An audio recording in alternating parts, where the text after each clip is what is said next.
Hello, everyone. Welcome to week 8, where we are talking about counseling Indigenous and Native Americans. So, the first reading that we have is from our textbook, where this chapter was on integrating community ceremony with systemic family therapy.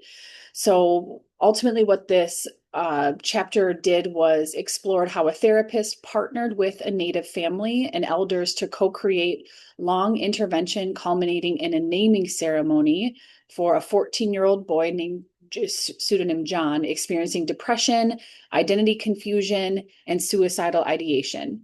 So we're going to walk through the cultural logic of this intervention, the clinical microprocesses that made it safe and effective, and how you can ethically translate principles without appropriating sacred practices into your work. So this is not a template for doing Native ceremonies. It's a case about collaborating with cultural bearers or culture bearers to restore belonging and identity. Both are protective factors for your mental health. So by the end of this chapter lecture, you'll be able to describe key elements of Native worldviews relevant to therapy, identify how historical trauma shows up clinically, use 4 concrete conversational techniques, design a culturally anchored, community embedded care plan that addresses risk and builds identity, and outline ethical guardrails for adapting ritual logic in non-Native contexts. So when learning about Indigenous practices, we center respect, consent, and collaboration. The goal is not extraction, but learning how to be better partners. Modern adolescence often lacks communal rites of passage, leaving youth to improvise identity. For many Native youth, that gap is compounded by colonization, forced assimilation, and identity theft by dominant society. Rituals historically provided containment, witnesses, moral scaffolding, and a public transfer of roles. Clinically, that translates into increased coherence of who am I, belonging, who claims me, and purpose, what I'm for, all of which buffer depression and suicidality. In this case, the naming ceremony functions as a culturally meaningful rite that relinks the youth to ancestors, language, songs, elders, and community expectations. So there are 6 anchors that shape this intervention's logic. Relational sovereignty of Earth, which is humans are kin with all beings. Healing includes respectful relationship with land, animals, and the unseen. The second is elders' wisdom. Decision-making and moral memory are carried by elders. Therapy defers to that authority while protecting the youth's safety. The third is small, decentralized governance. Community actions are local, iterative, and consensus seeking. So think committee rather than a top-down program. Fourth, the group within the person. Identity is celebrated as the clan within the individual, decentering radical individualism. The fifth is place-rooted spirituality. Connection to specific lands and ancestors grounds meaning and obligation. And the power of stillness and ceremony. So quiet, song, story, and sweat lodge alter state and symbolically reorganize identity. So a therapeutic implication here, our role is facilitator and protector of process. You are inviting, pacing, and making room for these forces rather than being the expert who delivers change. Colonization suppressed names, languages, ceremonies, and parenting practices. Schools and churches often imposed Christian names and erased Indigenous ones. Some effects on the youth through this is acculturation stress, identity confusion, shame, depression, anxiety, and elevated suicide risk.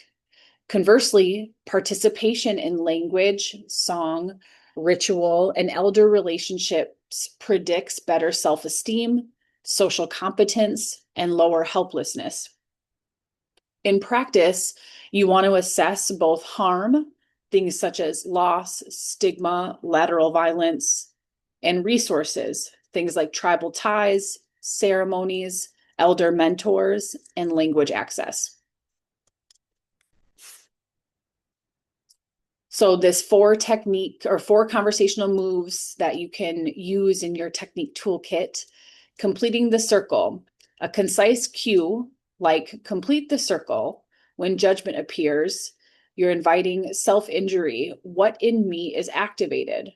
Where did I learn this? How does it affect the other? Grafting, you intentionally add one person's meaning onto another account so the system holds multiple truths. So in the example here, the adults graphed John's lived impact on their father narrative. In deconstruction, you widen narrow binaries, things like tough, weak, traditional, assimilated, so clients can find themselves inside broader, kinder definitions. Witnessing. These structure opportunities for others to observe, affirm, and speak hope. In this case, elders sat in therapy and the community testified at the ceremony. So a tip here is to name the move out loud so families can learn and reuse the tools between sessions. Colonial documentation, things like treaties and policies, often harmed Indigenous peoples. Here, documentation is reclaimed. So in the example here, John keeps a scrapbook, photos, task lists, song lyrics, word lists, receipts, guest lists, reflections. So some benefits of this is it can track progress, things like motivation, regulation. It also externalizes identity growth. So evidence, that it serves as evidence to reread when your mood dips. Provides ceremonial artifacts for communal witnessing, and it models intentional identity work for your non-native clients that can be adapted. So things like transition journals, letters from the future, for example, from narrative therapy.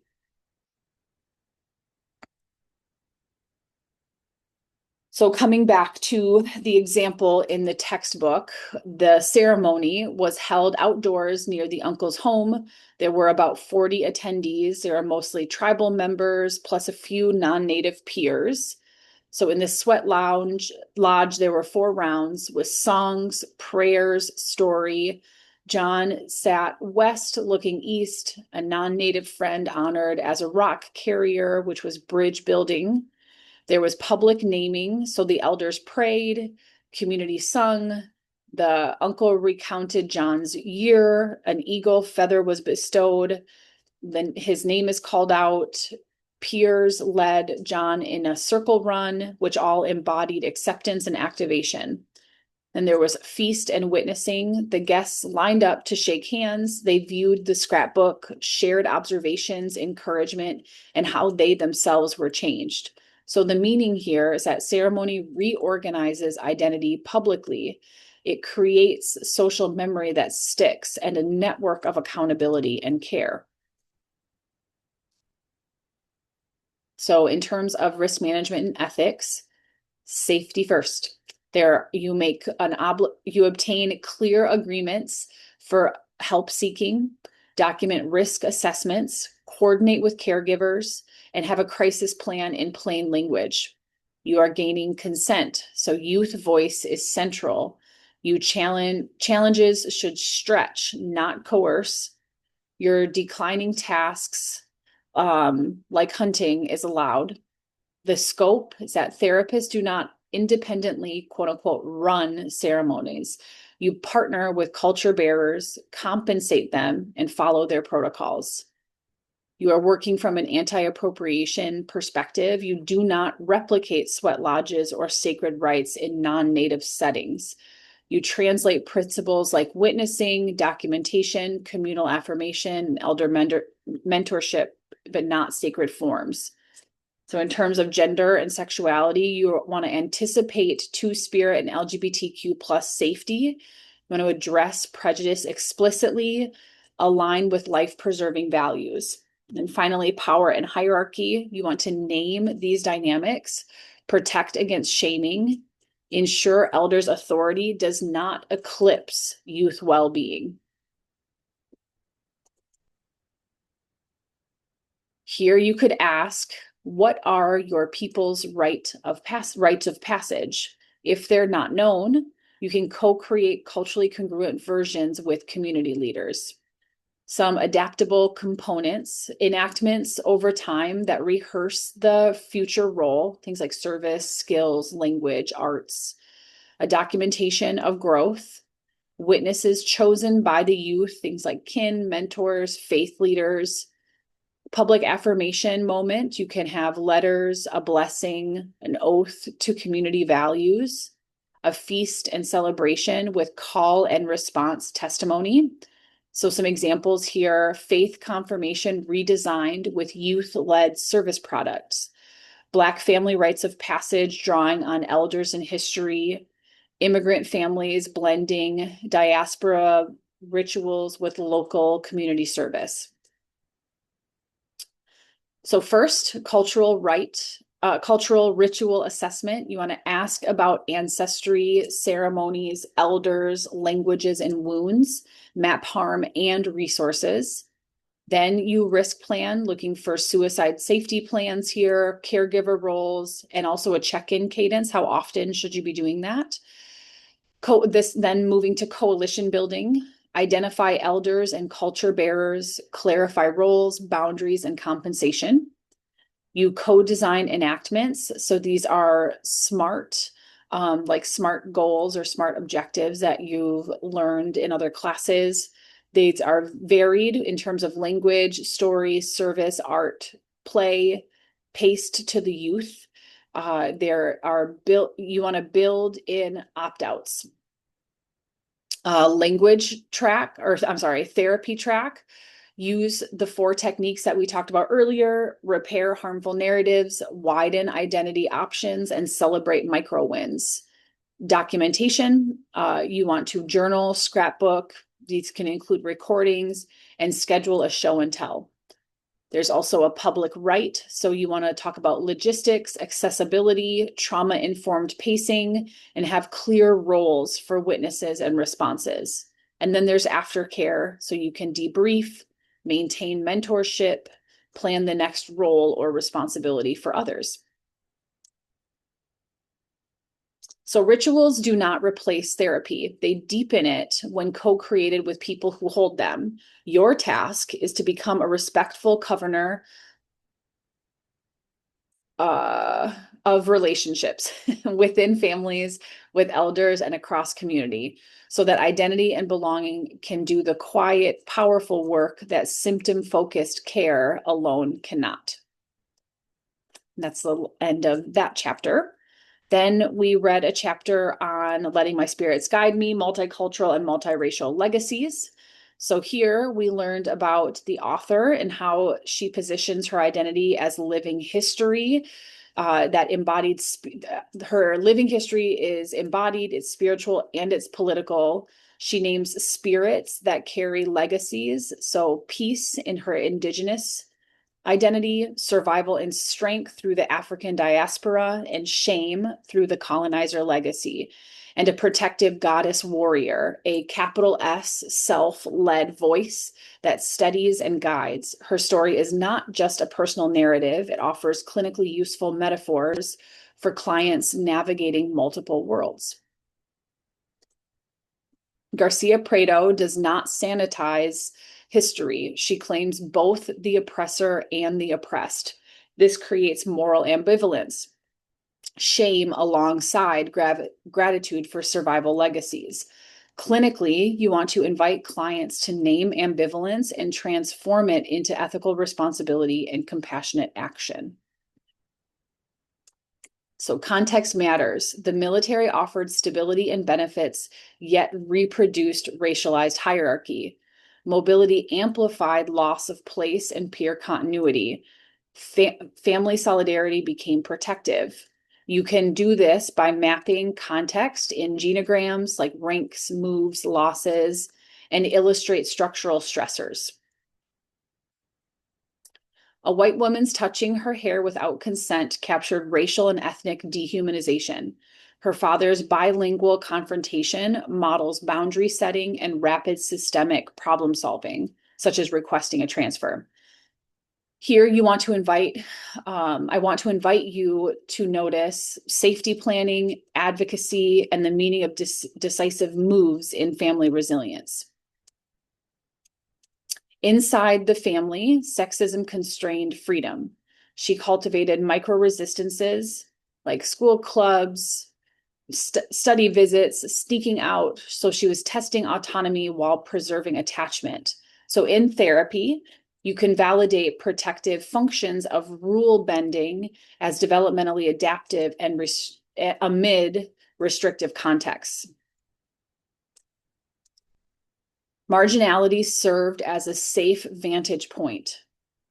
Observe first, then engage. Letter writing linked the author to matrilineal strengths and immigrant narratives of courage. You can use narrative letters or legacy documents clinically to surface protective stories and belonging. Context can catalyze growth. So for the author, Italy offered mirroring and inclusion, shifting family dynamics like her mother's empowerment. So here you can identify her identity expanded where culture fit improved. This is an important reminder that symptoms often track ecology. Standing on the bridge provides psychological safety. You can look both ways, decide what to carry or what to release. Selective adaptation empowers value-based choice, not wholesale assimilation. So here you could use this metaphor explicitly. You can invite clients to sketch their bridge and label what crosses and what stays. Re-entry amplified identity pressure, so needing to choose a side. Her graduate education and activism offered agency. Her supervisory challenge opened doors, so a tuition pathway. This is a model for using institutional leverage to expand equity. Loss complicated cultural tensions, so filial duty versus vocation. Years later, a divorce exposed narratives of maternal sacrifice. Clinically, you can help clients differentiate cultural loyalty from self-erasure, honor grief while reinforcing values consistent living. So assessment expands to biopsychosocial, spiritual, political.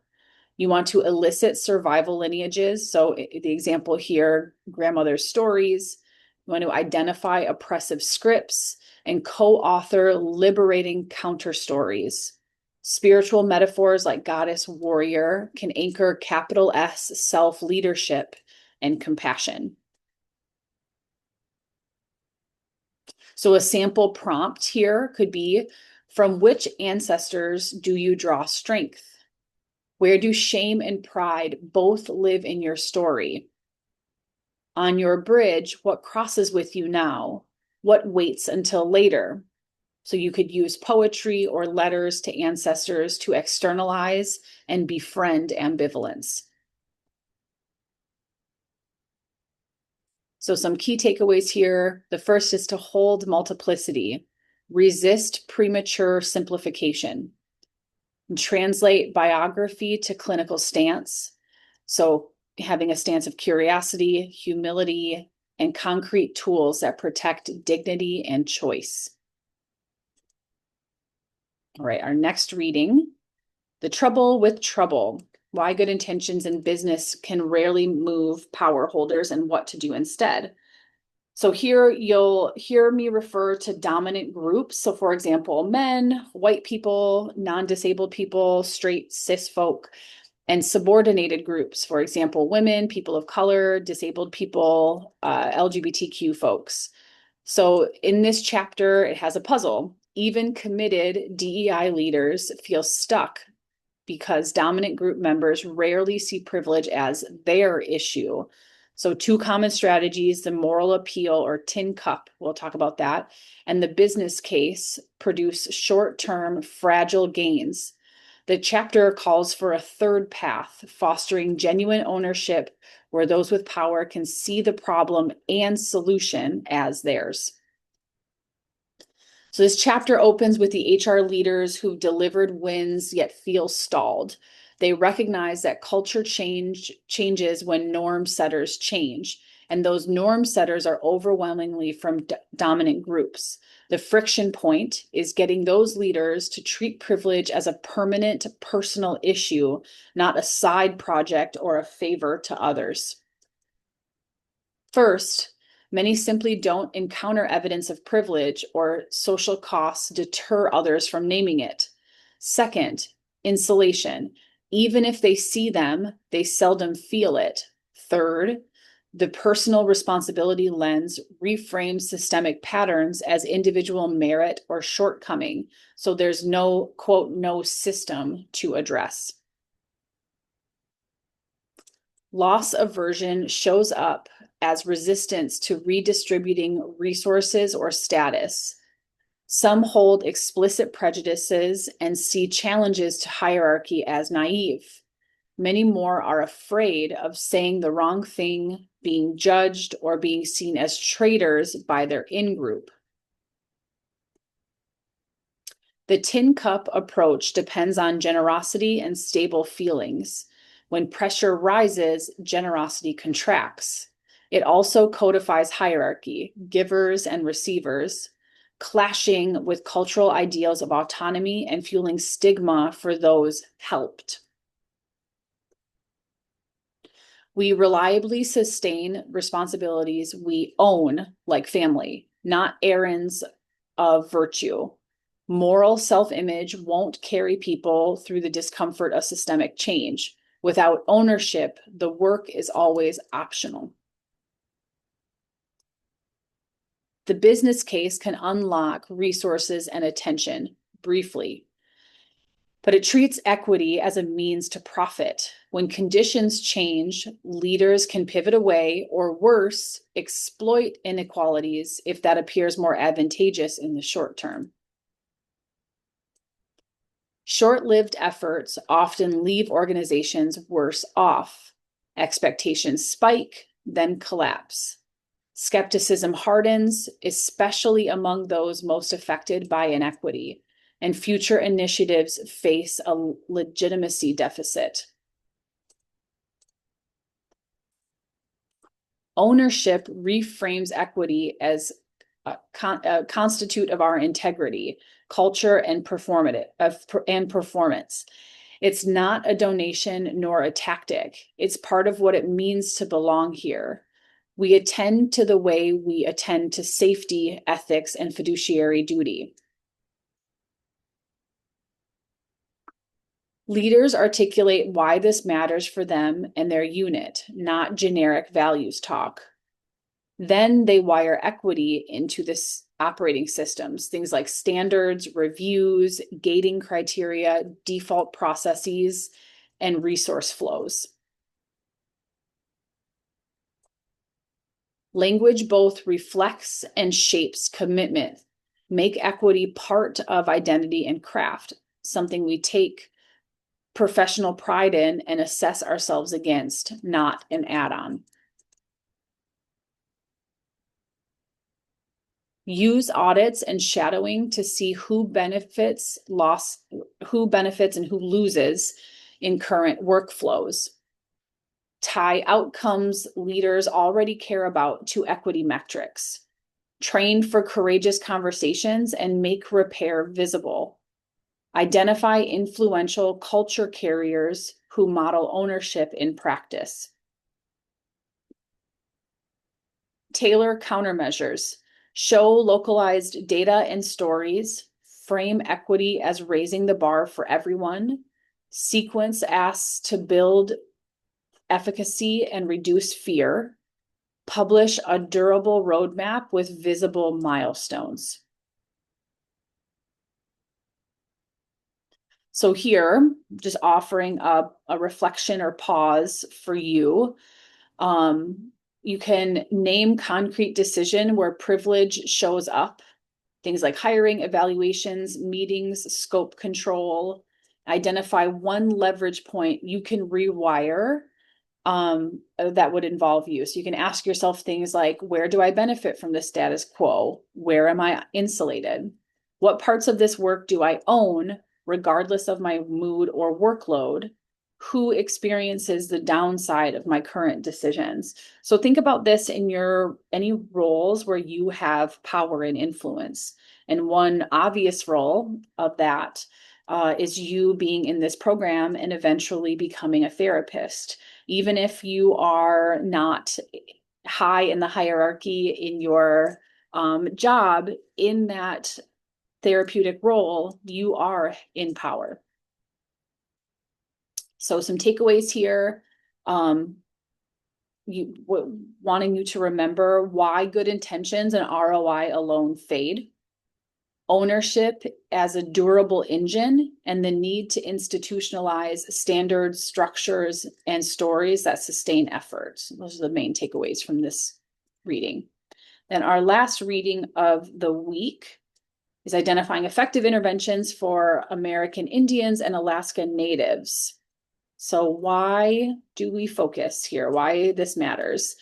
Native communities have endured centuries of colonial harm, military conquest, forced relocations, boarding schools, and cultural suppression, shaping contemporary health and mental health disparities.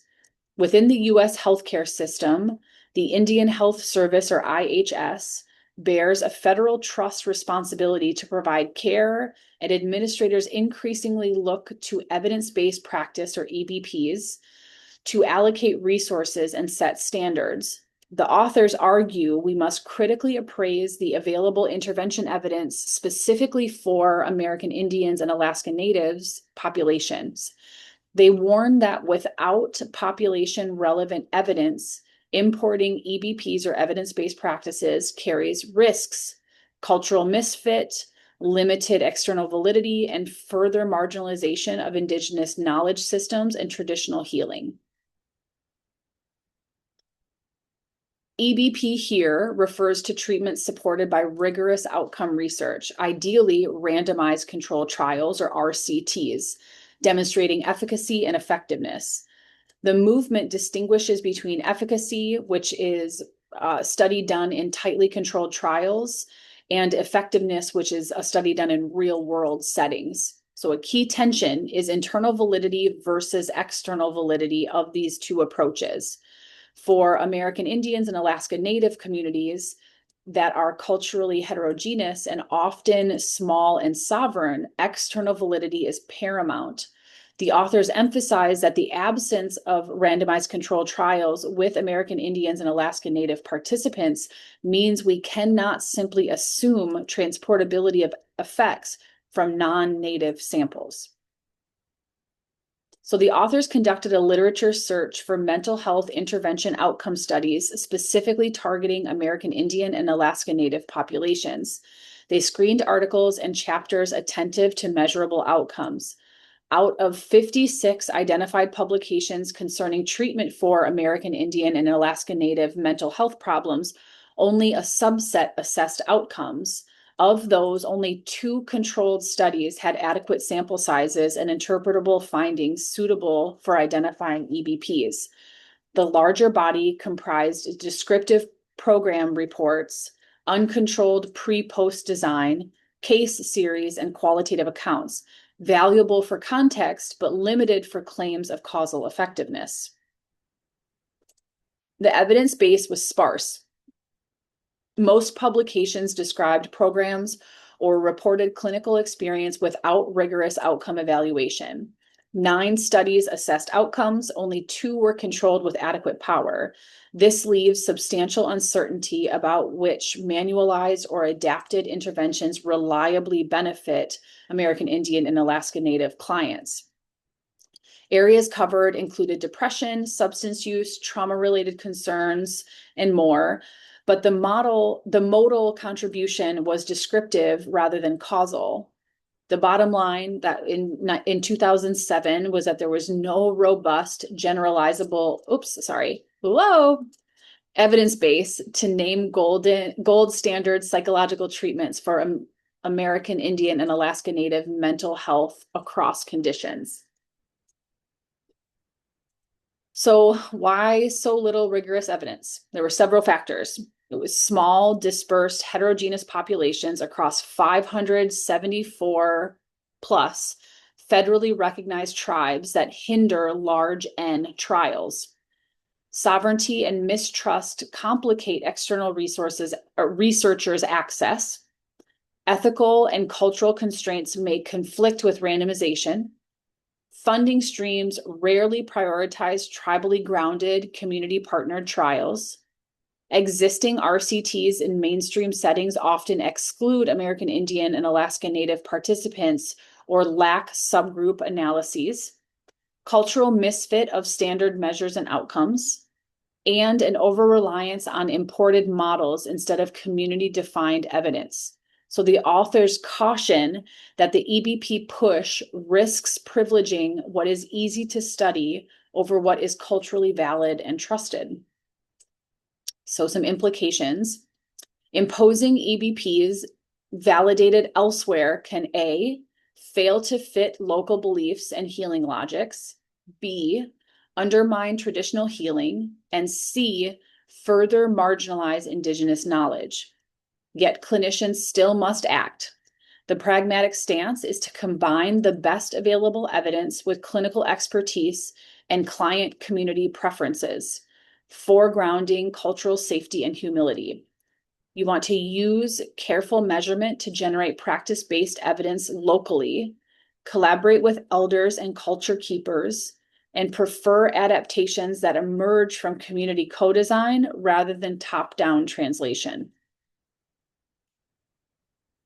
You want to engage in respectful integration. So many American Indian and Alaska Native clients access both biomedical psychological care and traditional healing.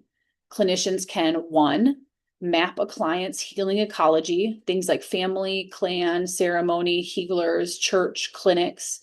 2, ask permission to coordinate with traditional practitioners. 3, align session pacing, metaphors, and rituals with local norms. 4, use measures vetted for cultural meaning. And 5, protect confidentiality and ceremonial knowledge. You want to consider community-defined evidence, so what the community recognizes is as working, and community-based participatory research, that's what CBPR, using CBPR to co-create and evaluate interventions without sacrificing sovereignty or cultural integrity. So an actionable checklist for you. 1 is to conduct culturally anchored assessment. So identity, tribes, language, colonization history, boarding school legacy, ceremonies, faith, and land ties. 2, discuss preferences for traditional healing and how therapy can support, not replace, those pathways. 3, when using evidence-based practices, select the closest evidence-informed approach and adapt carefully. So this is both surface and deep structure. 4, you can track outcomes with patient-important measures or client-important measures, share back results to the client, and, when appropriate, the community program. 5, engage in supervision and consultation with American Indian and Alaska Native clinicians or culture advisors. 6, avoid pan-Indian assumptions. Every tribe is distinct. And 7, address structural drivers, things like housing, transportation, legal issues through case management and advocacy. So a research agenda that was described here is 1, build long-term tribal relationships with memorandum of understanding and tribal IRB approval. 2, fund American Indian, Alaska Native investigators. 3, employ mixed methods and pragmatic hybrid effectiveness implementation designs. 4, power for subgroup analyses or design multi-site tribal consortia. 5, adapt measures via community review. 6, co-own data and disseminate results first to the community. 7, evaluate traditional healing ethically. So, for example, observational designs, wait list, or stepped wedge where acceptable. The outcome is a cumulative practice-based evidence base that is credible to both communities and systems.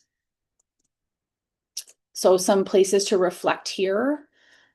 Where might your preferred therapy model misaligned with a local tribe's healing logic? What adaptations would enhance cultural resonance without diluting core change processes? How would you negotiate dual pathways, things like ceremony and clinic, ethically? What outcomes would matter most to the client and kin? How will you measure them meaningfully? So you could consider writing some short answers or just pause and reflect. All right, so key takeaways here. The authors demonstrate that in 2007, rigorous outcome evidence for American Indian and Alaska Native mental health interventions was extremely limited. Only 9 outcome studies and just 2 adequately powered controlled trials. Given this, culturally safe practice requires blending the best available but imperfect evidence with clinical expertise and community preferences while actively generating practice-based evidence. Long-term, we need tribally partnered, ethically grounded research programs that evaluate both adapted evidence-based practices and traditional healing.